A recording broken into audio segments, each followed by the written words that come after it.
What Dr. Alshuser found most amazing was the lack of blood in or around the horse. No blood anywhere. Also puzzling were the bones, completely clean and white like they'd been bleached in the sun for years. Then the lack of organs inside the chest. Whoever did the cutting took the heart, lungs and thyroid. The chest cavity was completely dry, empty and dry. How do you get the heart out without blood? It was an incredible dissection of organs without any evidence of blood. What killed Snippy? There was an evidence of a severe leg infection and an incision. Some thought that perhaps someone found Snippy suffering and cut her throat to end the pain. The cut could have attracted birds and other predators which stripped away her flesh. For at least 2 years, no grass would grow where the dead horse had been found. The family and several other locals stuck to the ET theory, and there had been UFO sightings in the area, and the incident was followed by a series of cattle mutilations. Snippy is widely thought to be the first documented case of alien mutilation. The King Ranch is still at the foot of Mount Blanca. UFO sightings are still reported in the area. Animal mutilations continue to occur in the San Luis Valley as recently as July 2006. The truth of how poor Snippy met her end remains a mystery. Was it extraterrestrials? I just try to keep an open mind. And sometimes I look up towards the sky, just in case. Now, that is quite fantastic. I've actually never heard the very first recorded case of a animal mutilation, so that was really interesting. I don't know why that's not more highly publicized. I think it was at the time. I actually remember that. Yes, I'm a golden oldie. And because I was horse mad, still am horse mad at the time, it registered with me and I never forgot it. But I think, like everything else, it gets swept away, and people, they really don't want to look at it because you can't explain this one away. Mm-hmm. Animals would not have done that. Mm. Someone said that perhaps she ran through a barbed wire fence, and I know that that can be really lethal. But it just didn't fit. There was no blood anywhere, no tracks. Exactly. And the fact that the grass in the area wouldn't grow for quite some time afterward is quite interesting too. And her boots, you say her boots were radioactive? Yes, and the guy that tested the area with the Geiger counter saw a considerable increase in the radioactivity nearby. Yeah, this is really cool because this really is the common thread through all of the mutilation stories up to the modern day.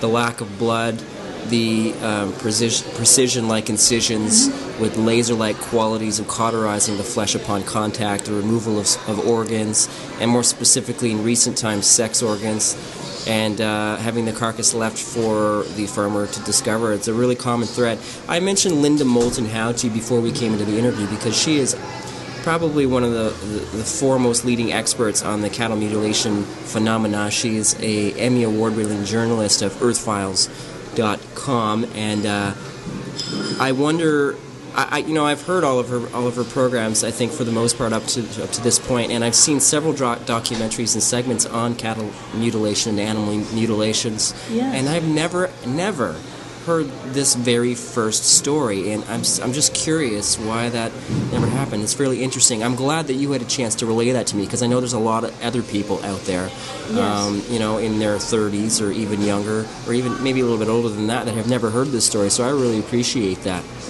Well, Snippy's skeleton was recovered. It stood on show for a long time in the area of Colorado where she lived, and it was recently, I think around 2007, up for bids on eBay. Yeah, that would be worth a pretty penny, I'm sure.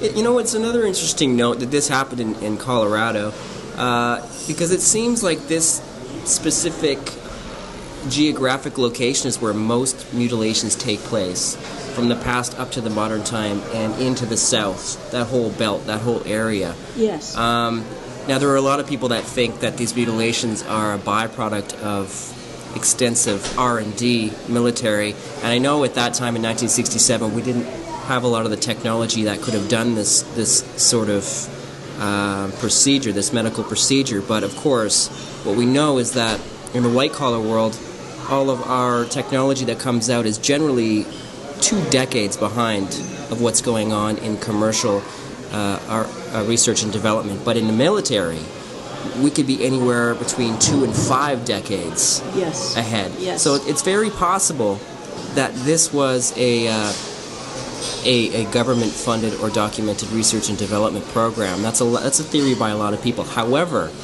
the fact that numerous UFOs and unidentified craft are witnessed in and around the time and location of the incidents seems to support the idea that this is indeed a project being fulfilled by some other intelligence. Now, not to say that the governments of the world or the puppet masters, the funders therein, aren't capable of performing extensive research and development programs, but so far we haven't really been given any evidence to suggest, as a nail in the coffin, that these are human-made craft.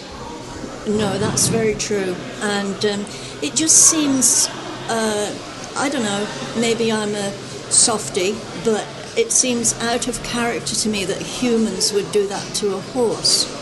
It's like, I can see a cow, sheep, or something that is used for food or something like that, but to do that to a horse, a pet, it's not in character with most humans.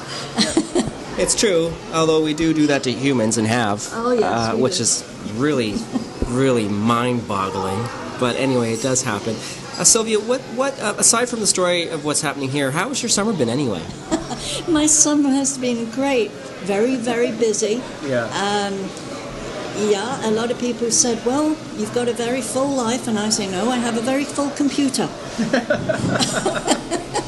Well, maybe sometime if we find some space in your schedule, maybe you and I could do a reading of some sort. Absolutely, yes. In fact, at this wonderful place where we are today, 2F by the Sea, I was looking around just before you got here, and I was just seeing what I could see with people, and they were sparkling. I mean, the ambience was it was great. Yeah. A lovely place to be, a great place to come for a coffee. So I have a little announcement to make here. It's very exciting. It's a new venture for me. And fact is, I'm going to be having my very own psychic fair. Yeah. It will be under the name of Your Spiritual Haven, and all the members of Your Spiritual Haven, that's my website, will all be there, ready to do readings, ready to sell you wonderful, wonderful goods. It's going to be at Cole Harbour Place, that's in Dartmouth, and it's on the 30th of October. It will be a Halloween one, so let's have some fun. You're welcome to come in costume, but please keep the energy positive, nothing too gory or scary, so that it's a nice energy. And there'll be all kinds of unannounced extras, like a storyteller's circle we're going to have. We're going to have a little Samhain celebration afterwards, and a surprise event right at the end. Wow, that's a huge undertaking. Congratulations. Well, thank you. I'm a little scared, but everything's going well. Well, that's big news. Big news. Thank you. Well, we always like to support local community projects and business, so I want to thank you here at 2F by Sea, Sylvia, for being with us again. It's always a lovely pleasure to have you on the program. Well, thank you very much for having me. Stay tuned. The unified field will return. UFR will return. Hi, I'm Dante, and you're listening to CKDU 88.1 FM in Halifax.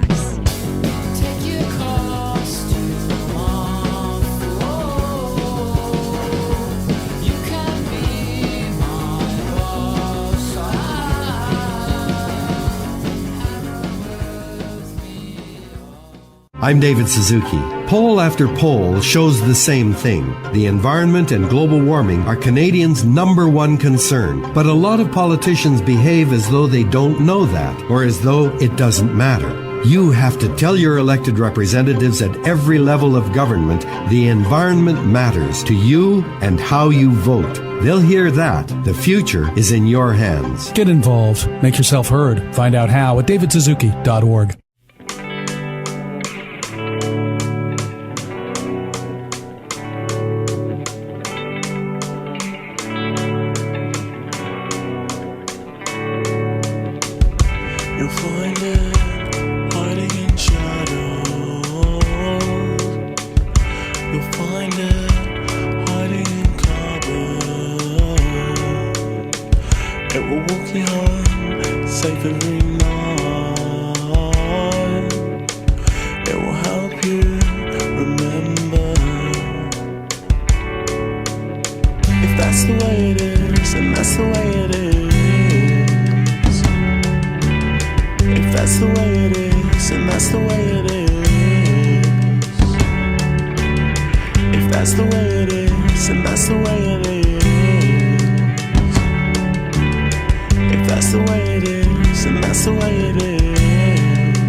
Welcome back to UFR.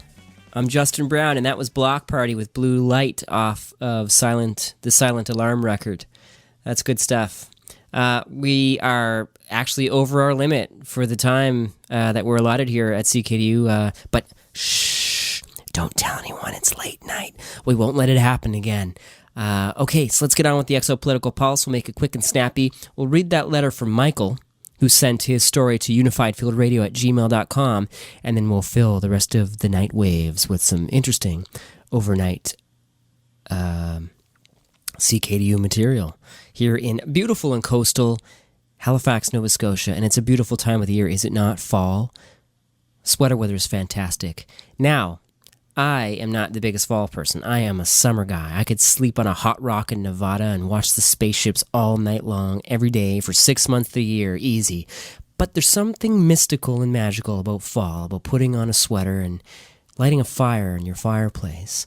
It's not too cold, it's not too hot, and it's just right in the middle.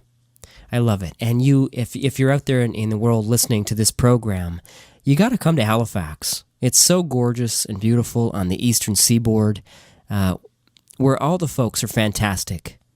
So come on out and check us out. Let's get on with the program here. Let's move on to the Exopolitical Pulse here on Saturday Night UFR. All right, sitting in with us today on a special edition of the Exopolitical Pulse is Miss Jordan. Hello. Okay, that brings a lot of solidarity to the news that we're trying to spread to the world. She, however, last time she was on the program, it was episode 2, and I was just getting started, and it was a little bit dry, and the format was a little bit rough, and so we tried to smooth things out, and I think I found my pace. As long as I can eliminate odds and ums from time to time, I think we got a pretty entertaining show. What do you think, Miss Jordan? Not bad, not bad. Okay. Seriously, though. Seriously. This is serious stuff. This stuff happens, George. I understand that you're a bit of a comedian. All right, so I have a little tidbit for all you folks out there in Radioland called They Are Coming to Take Me Away Again. This article was featured in 14 Times, the August edition. So here we go. Last year, the wife of the Japanese Prime Minister caused so much surprise when she went public with her story of alien abduction from sleep to the planet Venus. 14 times 254, number 2. Okay, that's it. That's it for the story. They didn't really go into anything else. The article is actually about the Russian politician that we showcased last time in the Exopolitical Pulse.